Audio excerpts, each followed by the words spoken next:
Otoño de 1944.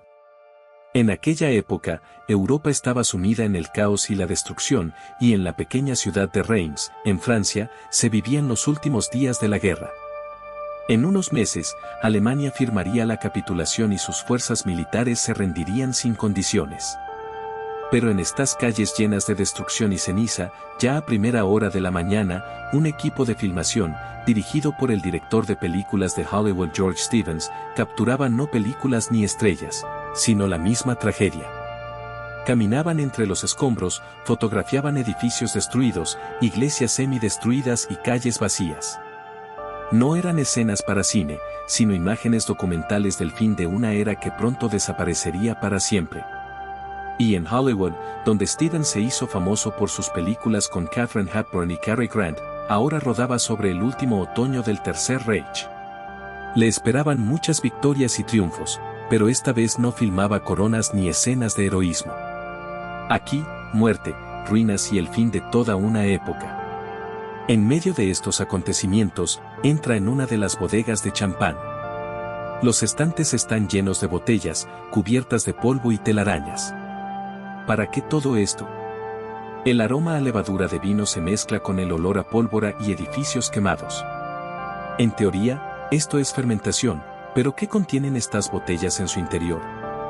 Selladas durante años, quizás estaban destinadas a celebraciones solemnes, bodas o encuentros románticos. O tal vez alguien esperaba un milagro en los días más oscuros. ¿Y qué pasaría si esas botellas pudieran cambiar la vida de alguien, convertirse en parte del destino? En aquellos años en que la guerra destruía todo lo que antes parecía inviolable, incluso una pequeña botella de champán podía ser símbolo de esperanza o consuelo. A finales de octubre de 1944, Stevens y su equipo pisaron por primera vez tierra alemana. Muchas semanas de combates ya habían pasado. Al final, los americanos tomaron Aquisgrán, una ciudad considerada una de las primeras metas de las tropas aliadas. Toda la guerra parecía reducida a cifras. Los estadounidenses asaltaban una resistencia ardua. Aquisgrán fue especial, lo defendían unos 13.000 soldados alemanes y 5.000 civiles de la milicia popular, el llamado Volkssturm. La defensa fue feroz. Parecía que los destruirían si se retiraban. Detrás de ellos estaban ideas tradicionales, la fe en el honor y el deber. Y al mando de los defensores estaba el legendario mariscal de campo Gerd von Rundstedt. Exigió que Aquisgrán resistiera hasta el último momento. Los combatientes debían morir sin rendirse. Incluso si destruían completamente la ciudad y solo quedaran ruinas, debían defenderla hasta la última gota de sangre. Se tomó la decisión de mantener la ciudad hasta el final, incluso si eso significaba ir a la muerte. Pero las cosas no salieron como esperaban. A finales de octubre, el 21, el mando capituló. La ciudad estaba perdida. Quedaron aproximadamente 12.000 personas con vida. Los americanos entraron en Aquisgrán, y los alemanes que quedaron apretaron las armas. Antes, por radio, sonó la última campana. Este mensaje, heroico, fue su despedida.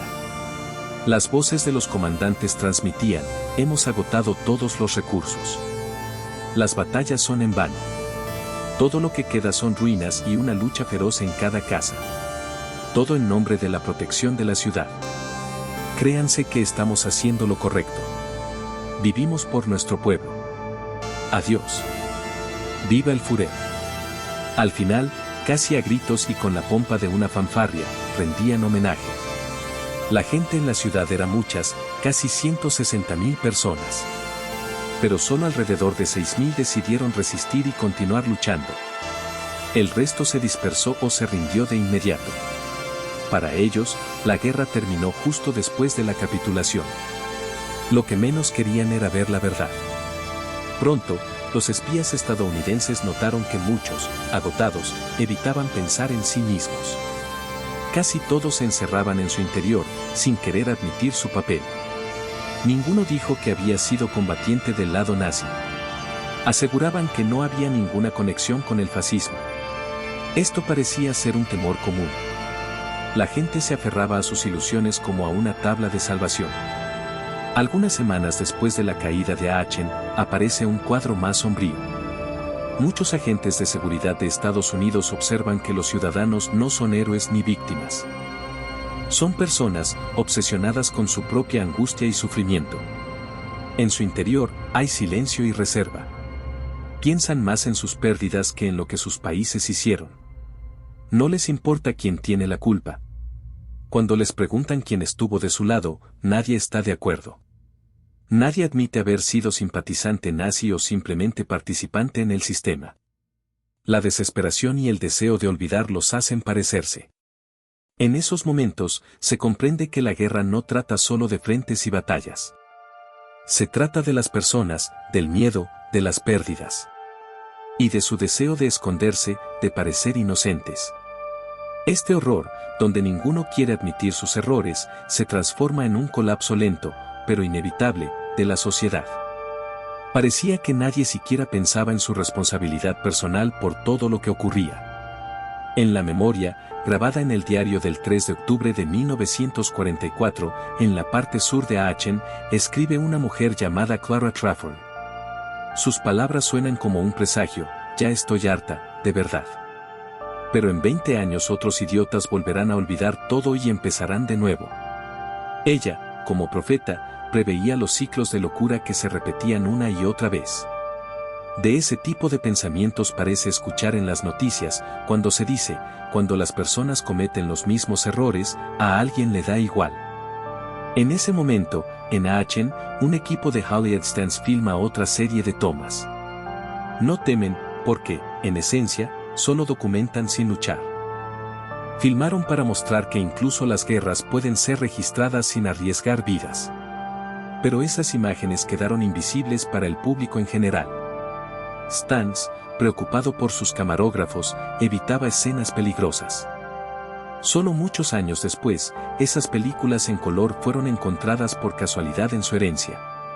Probablemente, quería preservar la memoria, y no sobresalir en el frente nuevamente. Cuando, durante un interrogatorio, los oficiales de la policía especializada entrevistan al comandante alemán Aachen, él responde con frialdad y cinismo. En el documento se lee: ni siquiera consideraba que la resistencia mereciera atención. Cuando le preguntan por qué mantener la defensa, responde: habría sido mejor retirar las tropas antes y reforzar las posiciones en el este, fuera de la ciudad. El tiempo pasaba, mientras las calles y casas de Allen seguían siendo un objetivo intransitable por los bombardeos. Búnkeres rodeados y cráteres de bombas convertían la ciudad en ruinas. Los alemanes insistían en sus intentos de destruir el puente sobre el Rin en Remagen. Los estadounidenses se mantenían firme, sin importar nada. Resistían con dificultad, aferrándose a la defensa de ese último paso importante. El puente de Remagen se convirtió en un símbolo, casi en el primer lugar donde se aplicó una nueva táctica, la filmografía para la propaganda. A principios de marzo, miles de soldados estadounidenses, bajo mando, tantearon la última oportunidad de detener la explosión del puente. Justo allí, en ese día, lograron impedir su destrucción. En pocas horas, 8.000 personas aseguraron la retención del río. Intentando detener el avance, los alemanes bombardeaban el puente con V-2. Sin éxito. La artillería estadounidense derribaba los aviones con feroz persistencia. Muchas escenas eran importantes no solo para las estrategias, sino que también había que filmarlas. En el mercado del cine bélico de la época, esto era similar a una documental heroica. Cámaras en el cielo capturaban la campaña incendiaria para luego mostrarla en los tiempos de la gloria posterior a la guerra. Para ello, llevaban a Europa películas rodadas en Estados Unidos. El enfoque principal, el éxito de los bombardeos.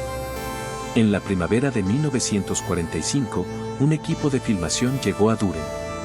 Esa pequeña ciudad fue destruida por completo. ¿Cómo era antes?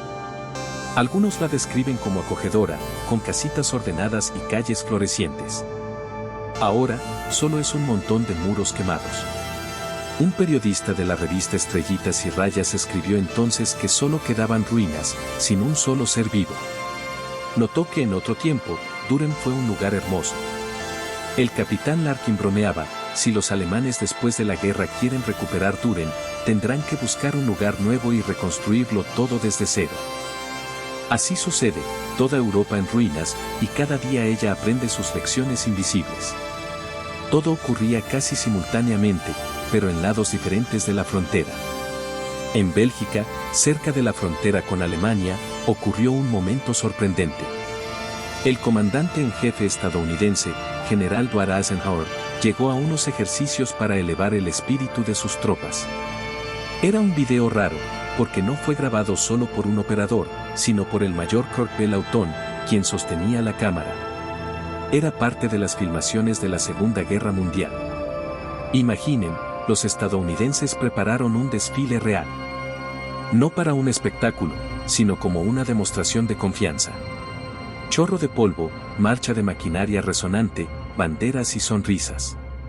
Querían mostrar que tenían todo bajo control. Eisenhower observaba con la certeza de que la ofensiva en Occidente pronto daría frutos. Sabía que los alemanes apenas podían moverse ya. Su ejército era débil, subarmado y apenas resistía. Y él, el general, avanzaba lentamente. Con cuidado y precisión. El siguiente objetivo importante era cruzar el Rin y avanzar más hacia el interior de Alemania. Ese era el plan real. Y cientos de miles de soldados estadounidenses estaban listos para acabar con Alemania y lograr su derrota definitiva. Pero justo allí surgieron desacuerdos entre los aliados sobre la táctica. El Reino Unido se mostraba molesto por la aparente indiferencia de los estadounidenses hacia sus propuestas. Gran Bretaña sentía que su opinión no bastaba. Entre la comitiva también estaba una estrella de Hollywood, Marlene Dietrich. Ella siempre odió a Hitler y a los nazis, aunque había emigrado de Alemania. Ahora, tras la línea del frente, apoyaba a los combatientes. Cantaba canciones, distribuía autógrafos y elevaba el ánimo. El 23 de marzo de 1945, los aliados cruzaron el Rin por primera vez en un amplio frente. La situación era completamente diferente.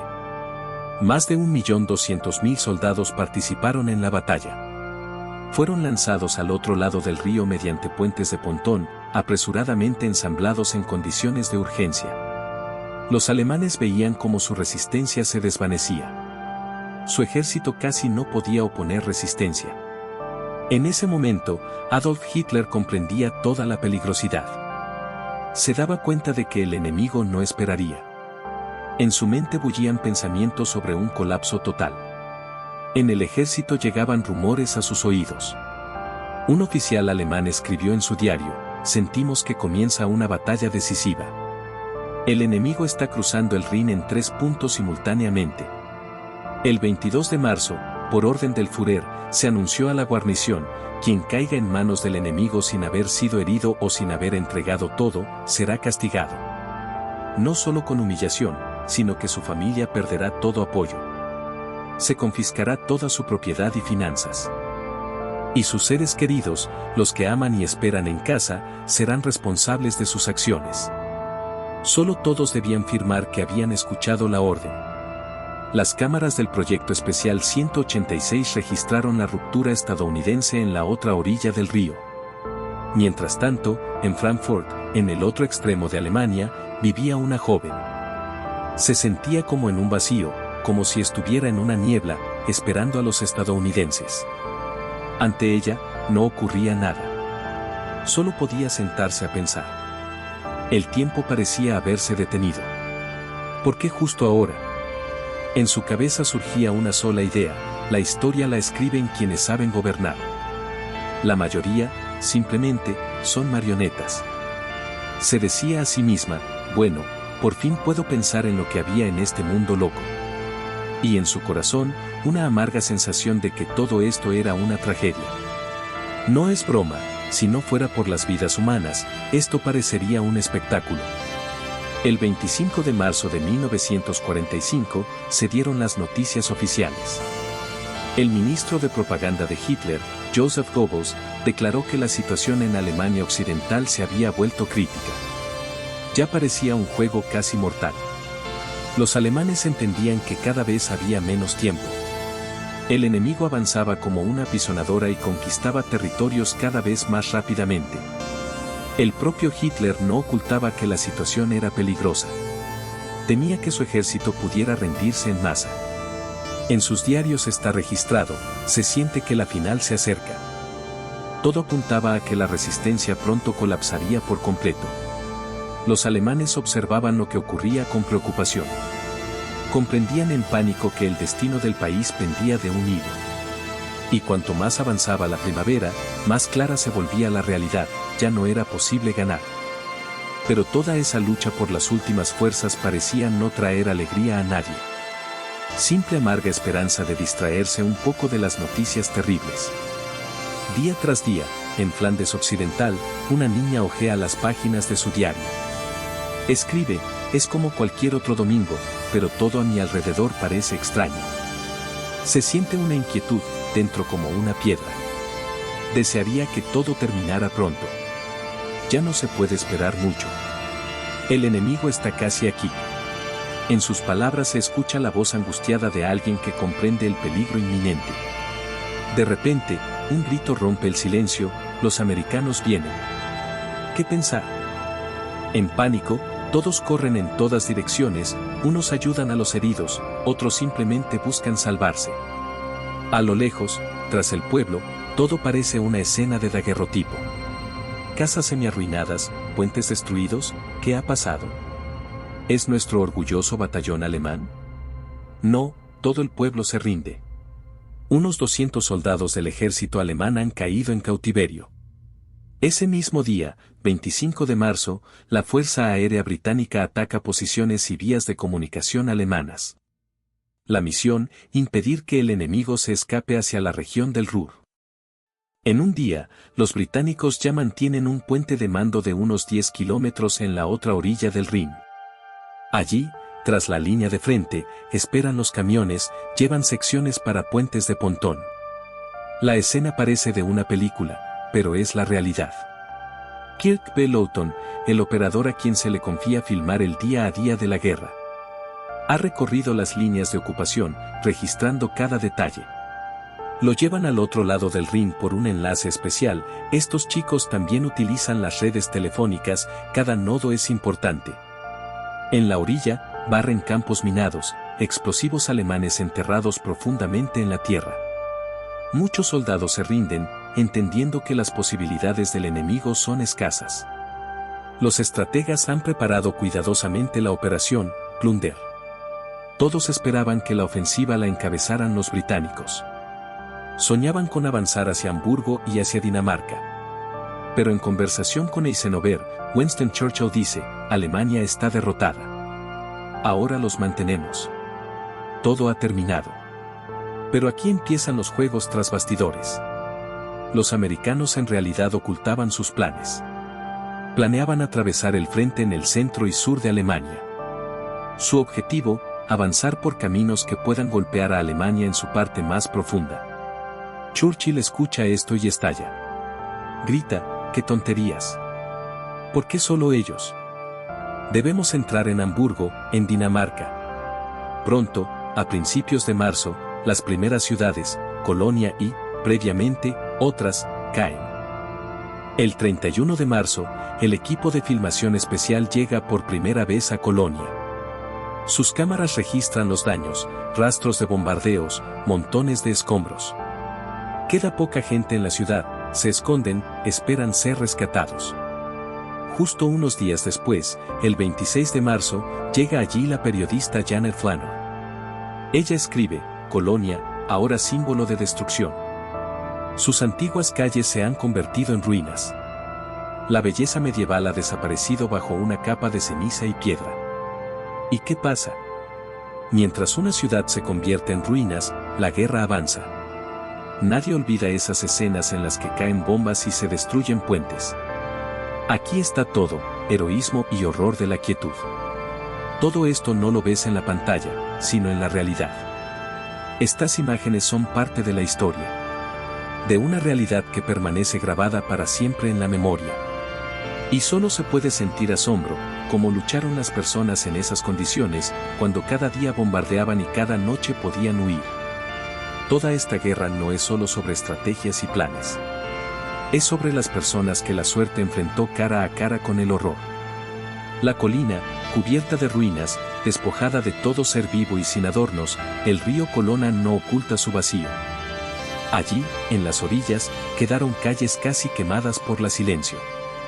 Los que sobrevivieron se abren camino entre los escombros, cansados, vestidos con ropas negras y con pesados barcos atados a la espalda.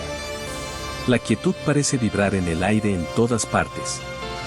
Nadie sabe cuántas personas aún viven en esos barrios destruidos, según diferentes informes, al menos 50.000. Pero las cifras reales parecen ser el doble. Allí, en marzo de 1945, en la Place de Chott-Big, se congregaron muchas personas. Escuchaban a los soldados estadounidenses que en un camión daban órdenes. En esos primeros días de ocupación estadounidense, una mujer alemana contó: solo nos permiten salir a la calle de día. Después de las 7 de la tarde, hay toque de queda. Nos imponen reglas todo el tiempo. Da la impresión de que su tarea es erradicar de nosotros cualquier pasado, cualquier huella de lo que fuimos. Todo nuestro antiguo modo de vida se ha borrado, como si nunca hubiera existido. Antes de la capitulación, no todos abandonaron la ciudad. Los altos nazis y los funcionarios de la SS se fueron incluso antes, algunos escaparon apresuradamente. Toda esta catástrofe no pudo dejar indiferentes a los que permanecieron. Muchos se centraron en que, por fin, había terminado la guerra.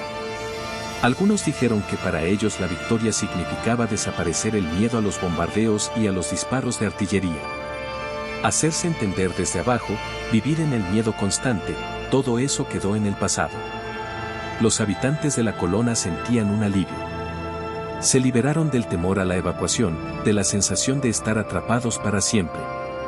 Muchos solo soñaban con la paz, con una vida tranquila. La gente común que vivía allí recordaba que, unos días antes de la guerra, podía estar en el amanecer o en el centro de la ciudad, ver sonrisas, escuchar risas. Realizaba trabajos que cualquiera podía ayudar a los soldados estadounidenses o simplemente caminar por las calles sin mostrar una furiosa hostilidad. Algún tiempo, un inmigrante socialista llamado Werner Hansen, que trabajaba en inteligencia estadounidense, escribió en sus anotaciones: la gente nos recibe con gratitud. Me ayuda la sensación de que somos parte de algo importante. Él caminaba por la Colona en uniforme y casi 10 días no encontró a nadie hostil. Una vez, nunca olvidará a una mujer, una anciana trabajadora, que se acercó a él y le dio un fuerte abrazo, llorando de felicidad: por fin, estas personas malas se han ido, y podemos vivir en paz. Él, dijo, estaban felices de que la guerra por fin terminara. Toda la ciudad pareció exhalar. ¿Qué distinguió a la Colona en esos días? Sin embargo, no todo quedó tan bien protegido. Lo más valioso, la catedral, permaneció casi intacta. La obra maestra arquitectónica se había deslucido, pero no fue destruida. Los ametralladoras y los fragmentos de bombas no atravesaron sus muros. Pocos sabían que durante toda la ofensiva se trasladaron con urgencia todo lo valioso y lo que se guardaba en las salas catedralicias. El día que comenzó el bombardeo, los proyectiles y bombas se encontraron con un tsunami de fuego y destrucción. En el cielo sobre la ciudad resonaban explosiones, las ventanas estallaban y los techos se derrumbaban. Sin embargo, los mejores artistas, escultores y artesanos que se escondían allí lograron salvar sus tesoros. Un lugar destacado es la altura de la catedral, desde donde un operador de reconocimiento aéreo fotografiaba las ruinas de la ciudad. Las muestras de destrucción quedaron grabadas en la película para mostrar a todos cuánto perdió la ciudad. Las demás iglesias, la mayoría también parte de la vida de los colonceanos, no tuvieron tanta suerte. Quedaron medio destruidas. La información de fuentes británicas indica que en los 3 años y medio de guerra se lanzaron allí 510.000 toneladas de bombas y millones de incendiarios. En realidad, estas cifras probablemente fueron menores. Pero aún así, la ciudad soportó pruebas terribles. En marzo de 1945, nadie podía decir cuándo volvería a sonar, cuándo volverían a brillar las ventanas, cuándo volvería la vida. En alguna parte del aeródromo en Bélgica o ya en la parte liberada de Alemania, las tripulaciones se preparaban para otra misión. Las pistas estaban cubiertas de barro y fragmentos. Los pilotos y mecánicos estadounidenses sabían que el cansancio era un enemigo. En tierra, cerca del aeródromo, una cámara captaba cada movimiento de nuestros héroes, quienes manejan las aves de hierro en el cielo. Desde una pequeña cámara de fotos antiaérea, en abril de 1945, se grabó ese momento. Trabajadores cuyas manos manejan las máquinas, nadie los nota en esta carrera. Pero estos chicos en la cabina viven otra guerra. En silencio, entre polvo y estallidos. Son pequeños héroes que permanecen en la sombra.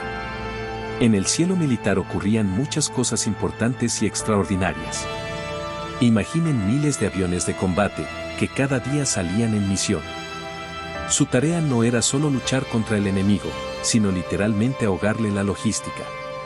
Hace poco, en una grabación tomada desde un avión, se mostró una base aérea alemana completamente destruida. Almacenes, barcos de guerra destrozados y cascos retorcidos, todo evidencia una poderosa ola de impacto. En el fondo de esa escena, se ve un retrato de Hitler en reversa. Así es. Esta imagen debía simbolizar el fin del dictador y su régimen, como si dijera que esa frase contundente era solo cuestión de tiempo. ¿Saben cómo en el cine, donde los guionistas muestran el destino a través de detalles? Ese gesto con el retrato no fue casualidad. La cámara captó una escena que grita literalmente, la victoria está cerca. Parecía que incluso la tecnología con que se filmaba lo entendía. A través de esa imagen se ve cómo se desmorona todo el sistema, que hace poco parecía inquebrantable. Los tiempos cambian rápidamente, y aún en medio de la guerra, cada persona se pregunta, ¿cómo terminará todo esto? Y en otro lugar, un poco antes, al sur de la ciudad de Comblachen, un grupo de fotógrafos estadounidenses registra el resultado del ataque. Están tomando fotos de columnas de vehículos alemanes impregnados de fuego y humo. Explosiones, chispas y carros destrozados, todo esto crea un auténtico apocalipsis en la tierra.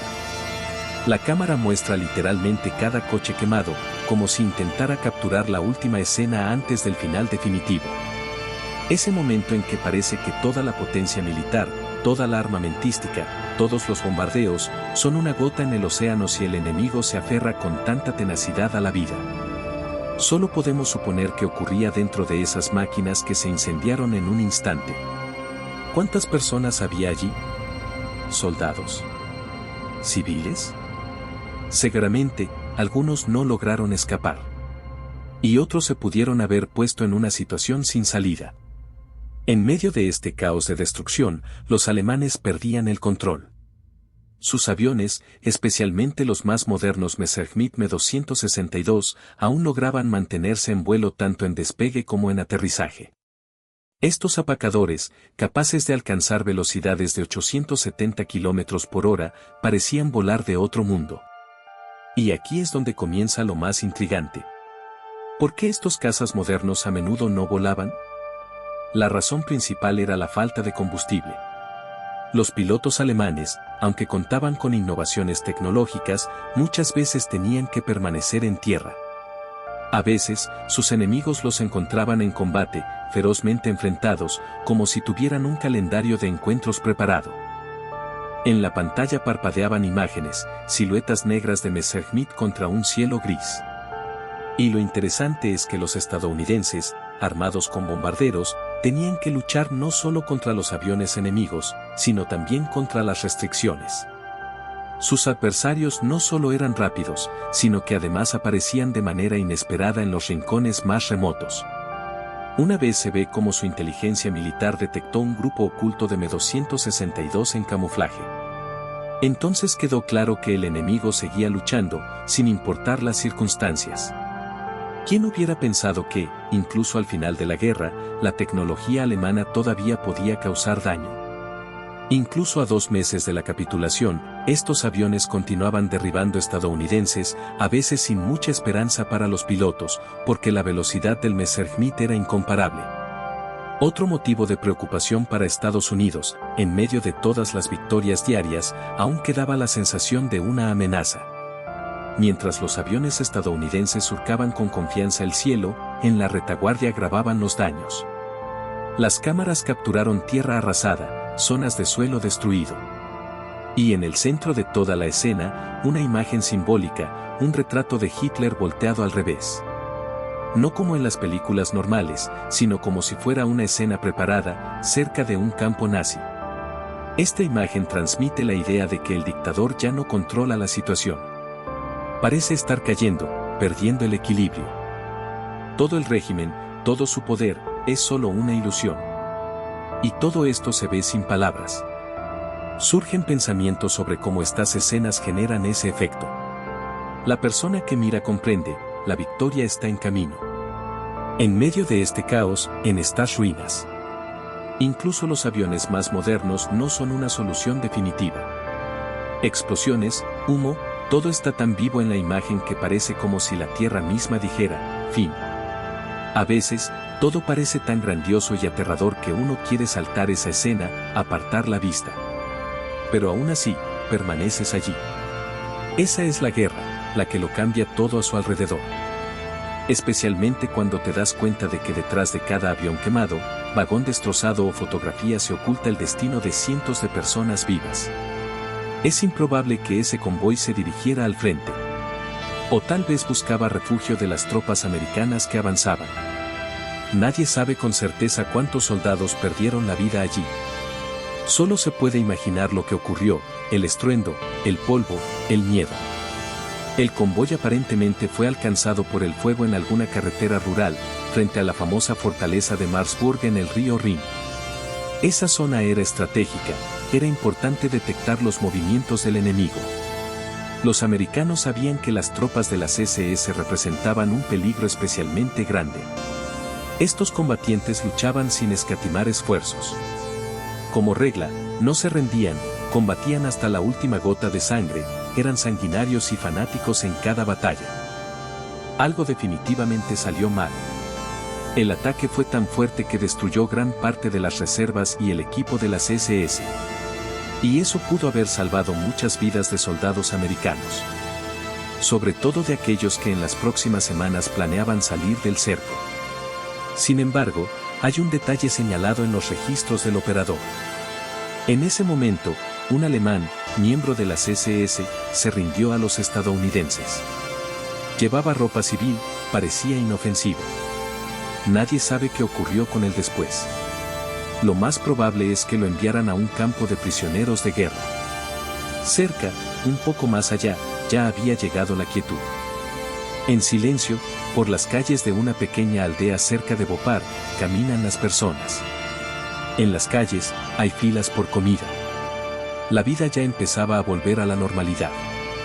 Los habitantes no temían, porque la victoria parecía estar cerca.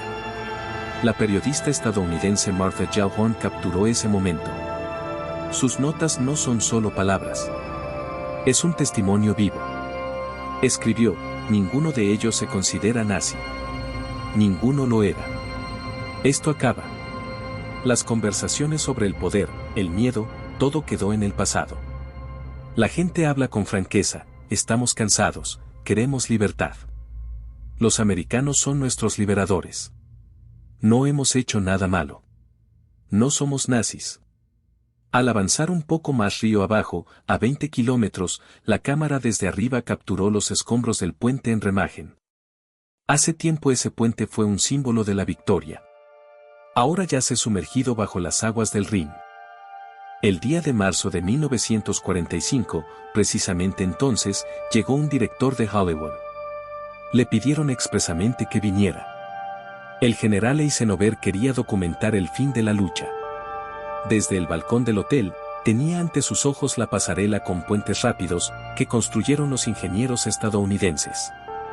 Se levantaron rápidamente. El puente se convirtió en símbolo de esperanza, en una vía sobre el río que separa a Alemania del oeste. Cuando Estados Unidos entró en guerra, ese puente parecía inexpugnable. Adolf Hitler decretó que el Rin era una frontera infranqueable, que era imposible cruzarla. Todos decían que ese río era un obstáculo insalvable. Pero sucedió justo ante sus ojos. Los americanos lograron capturarlo. Ese día, 17 de marzo, los ingenieros estadounidenses comenzaron a reparar el puente a pesar de que había sido gravemente dañado. Menos de una hora después, colapsó. Quedaron atrapados bajo los escombros 25 combatientes. 3 de ellos murieron después por las heridas. Escombros, polvo y amargura. Todo esto solo quedó como una placa conmemorativa. Ella narra cómo el 7 de marzo los estadounidenses tomaron ese puente ferroviario. Hubo muchas dificultades, los alemanes escondían explosivos en ese lugar. El puente fue usado durante mucho tiempo como refugio para los habitantes, para escapar de los bombardeos. Así, en Alemania, en las cercanías del Rin, llevaba otra vida.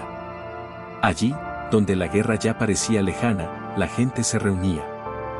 Los habitantes de un pequeño pueblo veían cómo las tropas estadounidenses se acercaban. Se acabó el tiempo en que todo el país estaba al borde del colapso. Cuanto más lejos de los edificios mudos y destruidos, más clara se volvía la simple verdad: la victoria está cerca. Y a su alrededor solo había destrucción, dolor y esperanza. Porque, en realidad, esta guerra no es solo de quienes luchan. Muchos ya no quieren saber quién es quién. Lo principal es sobrevivir. En cada mundo, en cada hogar, hay grietas y heridas propias. Mirar un puente de emergencia, una carretera destruida o una obra en ruinas tras una batalla es como mirar al corazón del país. Allí, pase lo que pase, todo se vive muy intensamente.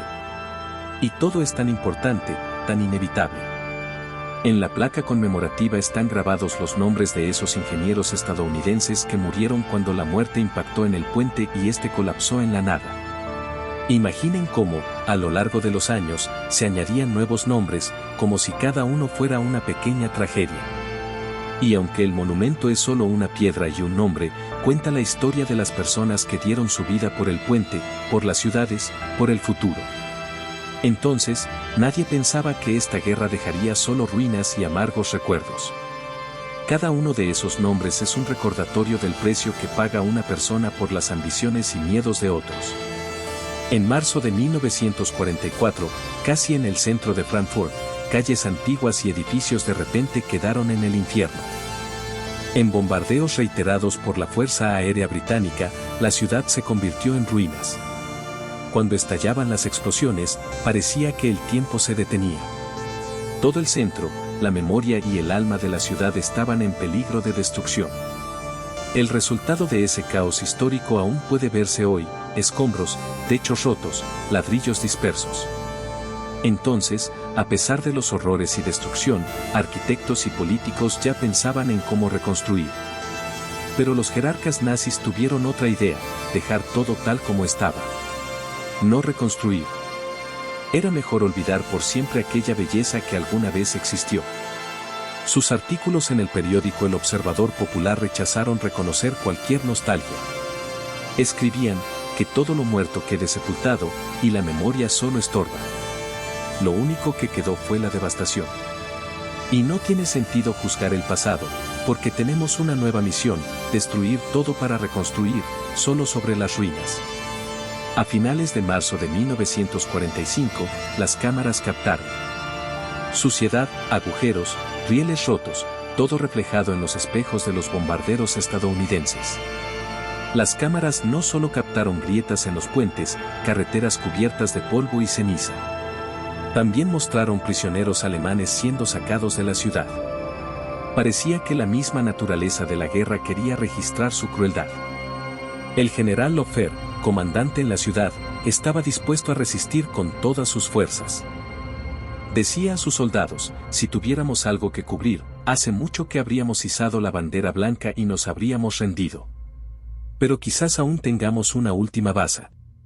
Entonces, no podemos gastarla a la ligera. Todo lo que sucede es nuestra oportunidad. Y haremos todo lo posible por no dejarla escapar. Pronto, el 27 de marzo, los proyectiles estadounidenses alcanzaron el cuartel general alemán y Lofer recibió una herida mortal. Fue llevado al hospital y murió antes del amanecer. La ciudad en ruinas. Se puede imaginar desde las alturas cómo lucía: casas en llamas, horizontes inalcanzables, el cielo lleno de columnas negras de humo. Mientras tanto, en ese mismo momento, las tropas estadounidenses estaban siendo acorraladas cada vez más. En los pueblos cercanos, donde antes florecían las flores y los niños jugaban bruscamente, la gente solía recibirlos con banderas blancas. Pero detrás de cada gesto de ese tipo se escondía un peligro, por eso, podían perder la vida. Muchos pacientes, agotados por la guerra, solo soñaban con silencio y paz. Pero los fanáticos nazis no se los permitían. Los que querían detener la locura, a menudo pagaban con sus vidas. Eran ejecutados o fusilados sin juicio. En sus acciones, había un odio que parecía haber brotado directamente de la tierra. La Alianza describía la situación así: Occidente, un escenario que se salió de control. Seguir luchando es inútil. Hitler ha perdido. Pero él no se rinde todavía. Lucha hasta su última gota de sangre. E incluso cuando las ciudades se rendían sin luchar, ocurría algo extraño. La gente desmontaba los muros de cemento para que las columnas de tanques estadounidenses pudieran pasar más rápido.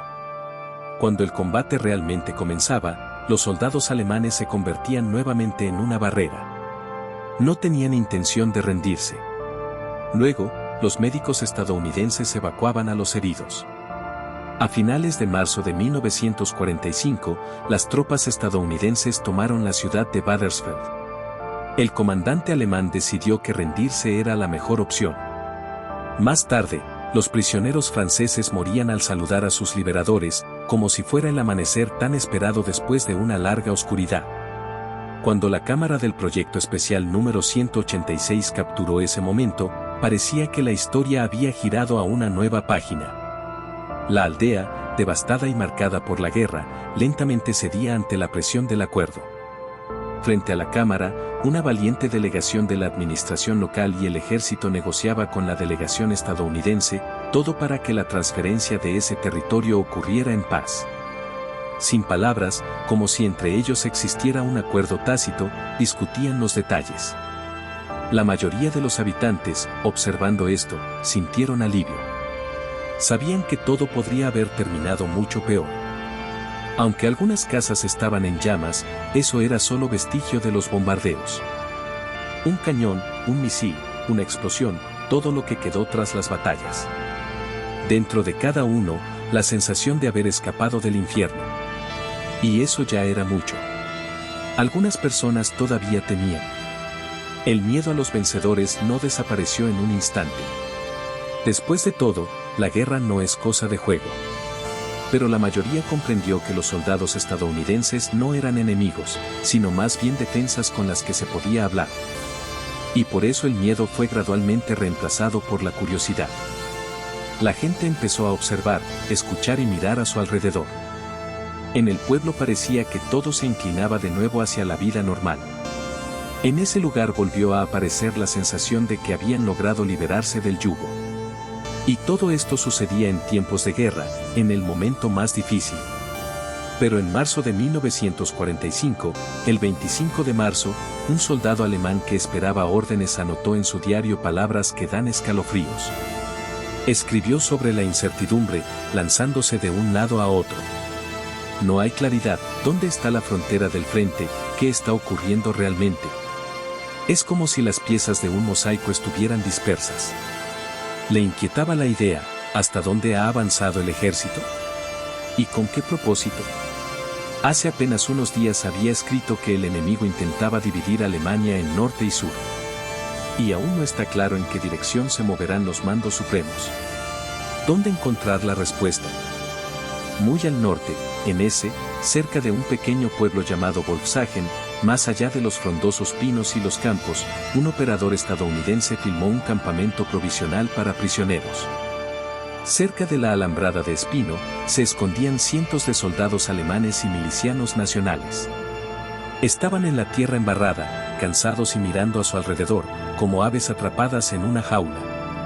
Imaginen, detrás de ese cercado, miles de pensamientos. En esa fecha, el 1 de abril, un soldado alemán envió una carta a sus padres. Escribió sobre la Pascua más difícil para Alemania durante toda la guerra. La paz en el hogar parece haberse derrumbado. Dentro del soldado ardía un fuego, el deseo de vivir, resistir, tener esperanza. Escribió que el enemigo avanza desde cada rincón, que Alemania se estrecha como si estuviera atada a un hilo delgado. Preguntaba, si el país se rinde, ¿deja de ser guerra para ellos? Comprendía que allí había una elección de destino y que su precio era enorme.